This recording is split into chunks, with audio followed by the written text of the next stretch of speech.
Hello, I'm Tara Brabazon and welcome to this second vodcast on my second book. And my second book was titled Ladies Who Lunge, Celebrating Difficult Women. Yes, and this book was published in the year 2002 and it was published by the University of New South Wales Press. So those of you that heard my first vodcast know this was actually my second book and my second book with the University of New South Wales. So it is important, I always think, when you find a good editor, when you find a good experience with a publisher, hell, keep going. But this book is unusual. Most books, most academic books, have a personal biography element in it. And this is probably my most personal book. It is what I often refer to as the divorce book. Yes, I am on my second marriage. My second marriage is my last marriage, really, trust me. But I did have a diabolical first marriage and therefore a truly appalling divorce. And so Ladies Who Lunge was very much the divorce book. It had a lot of comedy, had a lot of humour. It was me stretching and thinking about what academic writing is and how it can work with journalistic modalities. It was an angry book, but it was also a very funny book. And I went with the comedic writing. One of my favourite memories in life actually comes from my father, Kevin Brabazon. Hi Kevin. And Kevin always is the first reader of everything I write, journalism, academic pieces and also books. And my memory is I gave him, with much trepidation, the divorce book, Ladies Who Lunge, to have a look at, to see if it was actually good enough. And my memory was of this man at that point in his late 70s laughing out loud, and me hearing this laughter from his office. This book captured a moment. It was published in 2002, it was written in 2001, and it punched through a very complicated debate that was happening in academic life at that time. And that was between second wave and third wave feminism. Second wave feminism was associated with the baby boomers, the late 1960s permissiveness, the 1970s liberation movement. Enormous respect for it, but by the same token it had become quite a rigid and solidified movement that was quite disrespectful to the very distinctive and different experiences of the next generation that had come along. So I was very much part of the third wave of feminism that dealt with theory and dealt with popular culture in a much more active and progressive way. So Ladies Who Lunge was part of that debate, me versus Camille Paglia. We'll come back to that shortly. But the subtitle is important in this book, Ladies Who Lunge. The subtitle was Celebrating Difficult Women. That wasn't my original subtitle, it was changed by the publisher. My original title was Essays on Difficult Women, and as we talked about in the Tracking the Jack vodcast, essays were very important to me, and they still were in my second book. It is a book of essays, because once more, I had a very high teaching portfolio, very high teaching load, and I had to pinch my writing hours out of my teaching rather than the other way around. So essays had worked in my first book and I very much went with essays this time around. It was based around teaching, and also, can I say, teaching was an inspiration for this book and the women and the men that I was working with at this time. But what made this book different is it wasn't just about teaching. At this point I had my first management leadership role in a university.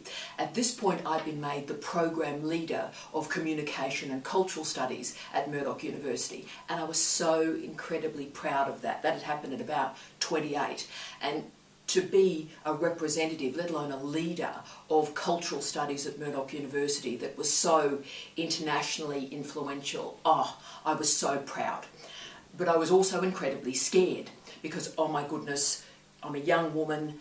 How do women lead? What does it mean to be a woman leading? And of course, this is my divorce book. I was going through all these other problems about, hell, what does it mean to be a woman alone? What does it mean to be single? What does it mean to be a woman who has no children?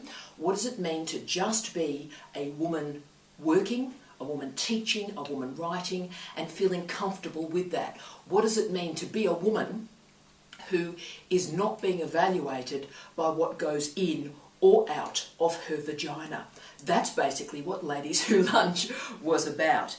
So I needed some role models, I needed some inspiration, I needed some help to work out what it means to be a woman in leadership and a woman alone and okay with that. And so I started to think through and about all sorts of difficult women in the culture and what I could learn from them. So in Ladies Who Lunge, the essays included work on the wrestler Chyna, but also Anita Roddick and the Body Shop. I looked at the legend that is Captain Kathryn Janeway from Star Trek Voyager, incredibly transformational for me in terms of thinking about how women hold power. I also looked at Miss Moneypenny, of course, from the James Bond series, and Julie Burchill. So she helped me think about what it means to be a woman writing and conveying femininity and feminism through my words. But there was also attention to bodies, there was also attention to movement. So there were chapters on aerobics, what it means when women come together and move. And when we move our bodies, do we move our minds as well?